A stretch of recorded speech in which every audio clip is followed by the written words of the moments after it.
आप सभी को मेरी नमस्ते और जय हिंद। मेरा नाम भास सैनी है। वर्बल मैथ बाय भास सैनी में आप सभी का स्वागत है।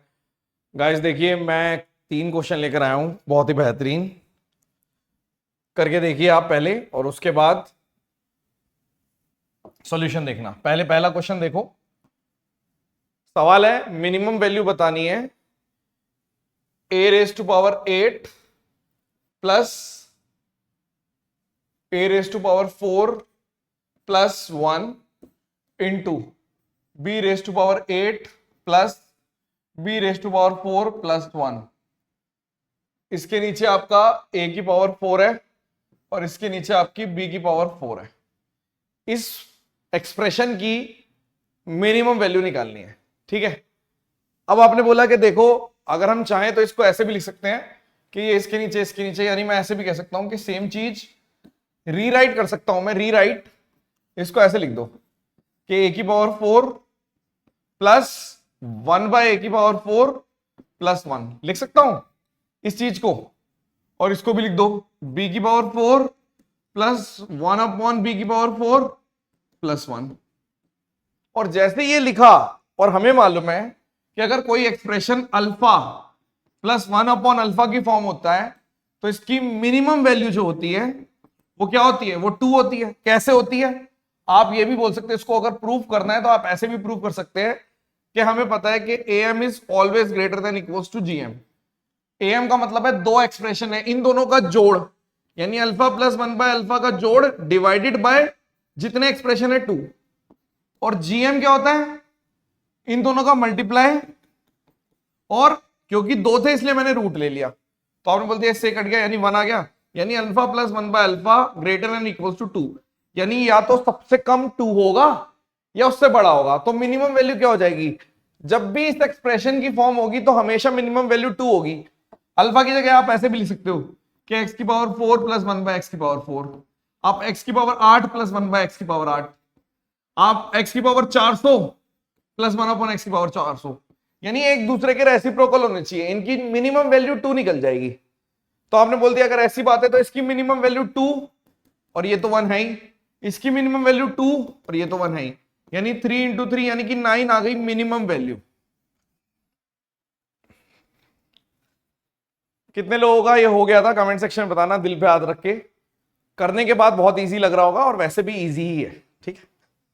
क्वेश्चन नंबर 2, इसने बोला कि रिमाइंडर बताइए 3⁻255 28 से डिवाइड होगा जब। तो आपने बोला ठीक है, देखो सवाल यह है कि रिमाइंडर बताना है 3⁻255 डिवाइडेड बाय 28, ठीक है। अब हमें मालूम है कि अगर मान लीजिए नीचे लिखा हुआ है 28 और अगर ऊपर 27 लिखा हुआ है तो मैं इसको रिमाइंडर 2 तरीके से लिख सकता हूं। या तो रिमाइंडर 27 है या फिर रिमाइंडर -1 है। ये भी लिख सकते हो, ये भी लिख सकते हो कि या तो रिमाइंडर 27 है या फिर रिमाइंडर -1 है। दोनों चीजें कह सकते हो। आपने बोला ठीक है, तो अब मैं 3 की पावर को, यानी अगर 3 की पावर 3 इंटू समथिंग, यानी 3 से जैसे डिवाइड करूंगा 3 × 8 = 24, 85 आ गया। यानी आप इसको ऐसे लिख दो कि 3 की पावर 3 इंटू यहां पर रेज़ टू पावर 85 28, यानी कि इसको मैं ऐसे लिख सकता हूं कि 27 की पावर 85 डिवाइडेड बाय 28। और हमें पता है कि इसका रिमाइंडर कितना आएगा? -1।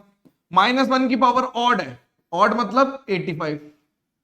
तो आप बोलोगे कि अगर 28 से -1 यानी देयरफॉर या तो आंसर -1 है या फिर 28 -1 यानी 27 आंसर है।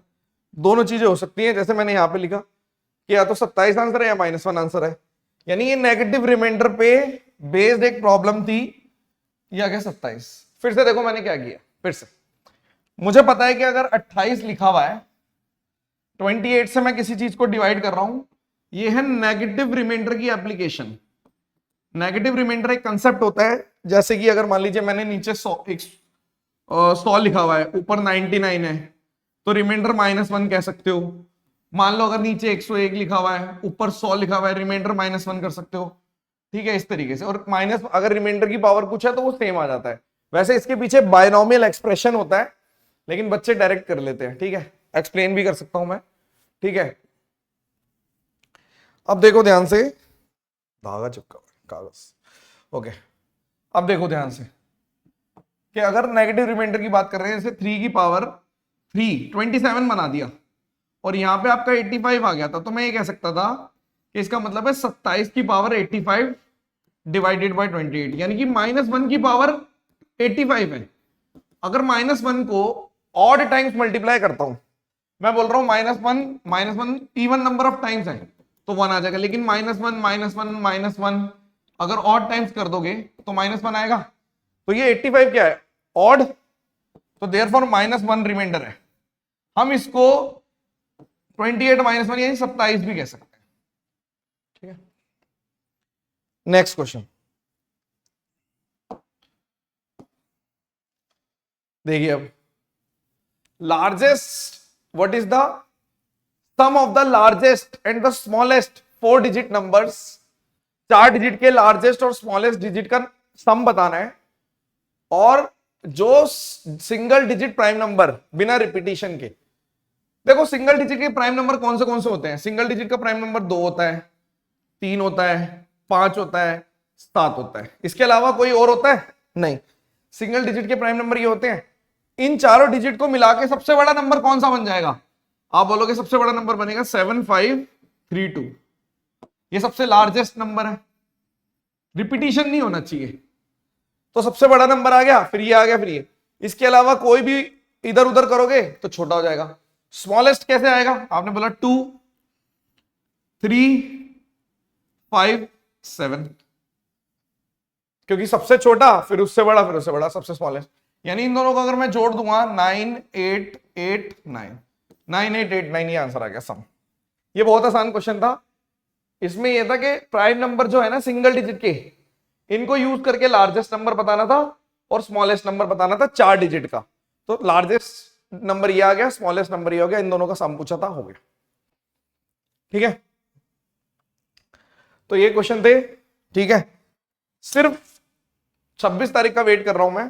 ठीक है, ऐसा होता है ना जो पहले शोर में जाते हैं वो रिजल्ट के टाइम पे चुप हो जाते हैं, तो हमारे को आदत नहीं है, बाकी वक्त बताता है हर चीज का, बोलने की आदत नहीं है मेरी, करके दिखाने की आदत है, इसलिए मैं कुछ बोलना नहीं चाहूंगा। बस 26 तारीख तक जो बच्चे रह गए हैं उनका पेपर हो जाने दो, सब चीजें सामने आ जाएंगी। चलिए, thank you so much, session dismissed, bye bye, धन्यवाद।